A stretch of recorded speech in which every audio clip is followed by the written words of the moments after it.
बिस्मिल्लाहिर्रहमानिर्रहीम। Today we are going to discuss the last case of the partial fractions. और इस type में हमने देखना है कि डिनोमिनेटर में हमारे पास अब रिपीटेड और इररिड्यूसिबल क्वाड्रेटिक फैक्टर्स यानी क्वाड्रेटिक फैक्टर्स हैं, वो इररिड्यूसिबल हैं यानी हम उसको लीनियर फैक्टर में चेंज नहीं कर सकते, और अब वो रिपीट भी हो रहे हैं यानी स्क्वायर के साथ वो हमारे पास मौजूद हैं। जैसे हमने एक न्यूमेरिकल एग्जांपल लिखी x cube minus 2x² minus 2 divided by x² plus 1 whole square. अब आप देखें, पहले तो ये देखें ये क्वाड्रेटिक है क्योंकि इसकी पार्ट 2 है, और उसके बाद जो कि इसके पास स्क्वायर भी आ रहा है, तो यहाँ इस स्क्वायर की वजह से ये कैसा रूट हो गया, ये अब हमारे पास रिपीटेड रूट हो गया। तो इसको सॉल्व करने के लिए हम इसको लिखेंगे कैसे। हमारे पास चूँकि रिपीटेड रूट की बात, क्वाड्रेटिक रूट की बात हो रही है, तो क्वाड्रेटिक को हमने पहले भी जैसे मैं लिखा था नॉन रिपीटेड के केस में bx प्लस c के साथ, तो हम इसको लिखेंगे ही ऐसे ax plus b divided by, यानी फर्स्ट टाइम हम इसको लिखेंगे और इसकी पार नहीं लिखेंगे, ठीक है। और सेकंड टाइम में अब a b तो हम यहाँ लिख चुके हैं, तो cx plus d divided by x² plus 1 whole square. तो ये इसकी फॉर्म बन गई है, यानी अब क्वाड्रेटिक रूट्स होने की वजह से या क्वाड्रेटिक फैक्टर्स होने की वजह से हमने इसको ax प्लस b के साथ लिखा, और चूँकि रिपीटेड भी हैं सो हमने cx प्लस d भी अंदर इसके ऐड कर लिया। अब हम इसको इस तरह सॉल्व करेंगे। पहले हम जो हमारे पास LCM आता है या ये जो लोअर फैक्टर यहाँ पे डिनोमिनेटर है लेफ्ट हैंड का, इससे मल्टीप्लाई कर लेंगे सबको।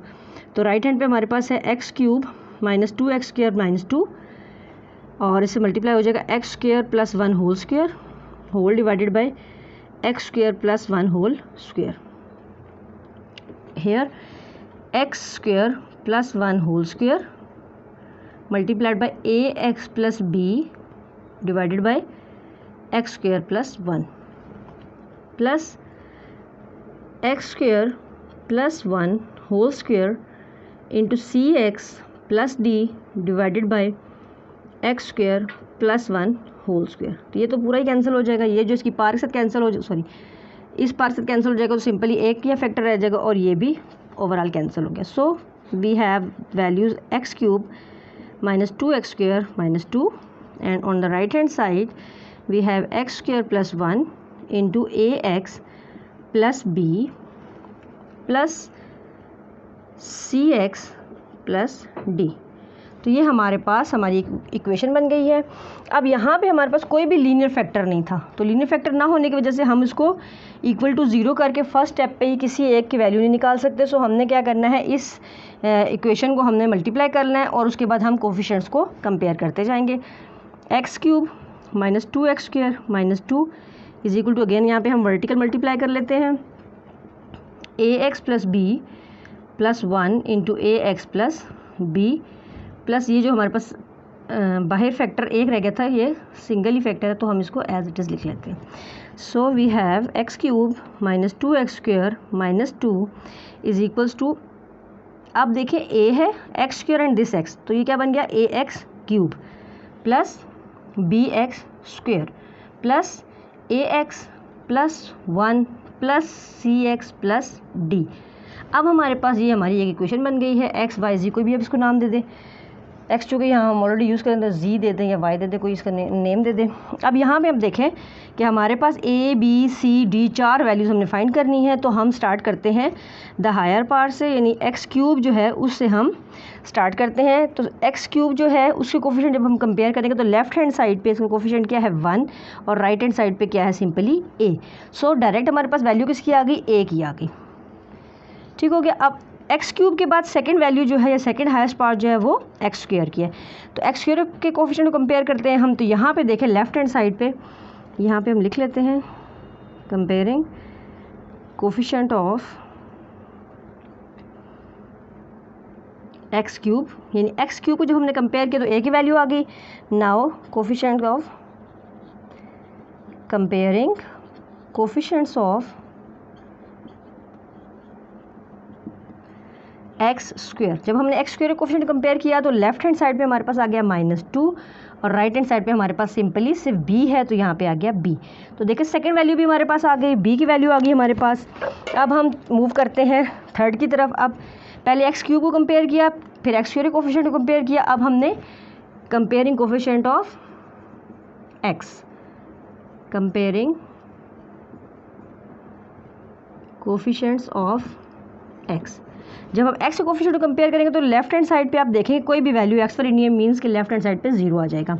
राइट हैंड साइड पे ये भी नहीं है x के साथ, सिंपली ax है और cx है, यानी इसका अगर इस x का कोफिशिएंट देखें तो a है और इसका कोफिशिएंट देखें तो c है। So we have a plus c. a की वैल्यू हम फाइंड कर चुके हैं, अगर हम इसको c के लिए सॉल्व करें c is equal to 0 minus a आ जाएगा, तो c is equal to 0 minus 1, that means c is equal to minus 1। c की वैल्यू आ गई। अब हम x के कोफिशिएंट को कंपेयर कर चुके हैं और अब हमारे पास कोई वेरिएबल टर्म नहीं है, तो हमने कॉन्स्टेंट्स को कंपेयर करना है। कंपेयरिंग कॉन्स्टेंट्स, जब हम कॉन्स्टेंट्स को कंपेयर करेंगे तो लेफ्ट हैंड साइड पे देखें क्या है -2 और राइट हैंड साइड पे देखें कांस्टेंट टर्म्स जो हमारे पास एक है 1 और एक है d। तो ये हमारे पास आ गया, सॉरी ये 1 नहीं होगा, ये b होगा, क्योंकि यहाँ पे b था और b इंटू 1 जो है वो हमने क्या किया, this is b plus d। तो राइट हैंड साइड पे हमारे पास बचता है b प्लस d। b की वैल्यू हम ऑलरेडी फाइंड आउट कर चुके हैं, तो d के लिए हम इसको सॉल्व करें तो d will become -2 minus b।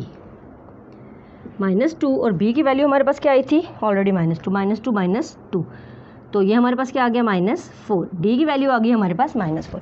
अब a b c d चारों वैल्यूज़ आ गई, तो हम दोबारा अपने स्टेप 1 की तरफ मूव करेंगे। यहाँ पर भी हम इसकी वैल्यू सब्स्टिट्यूट कर लेते हैं।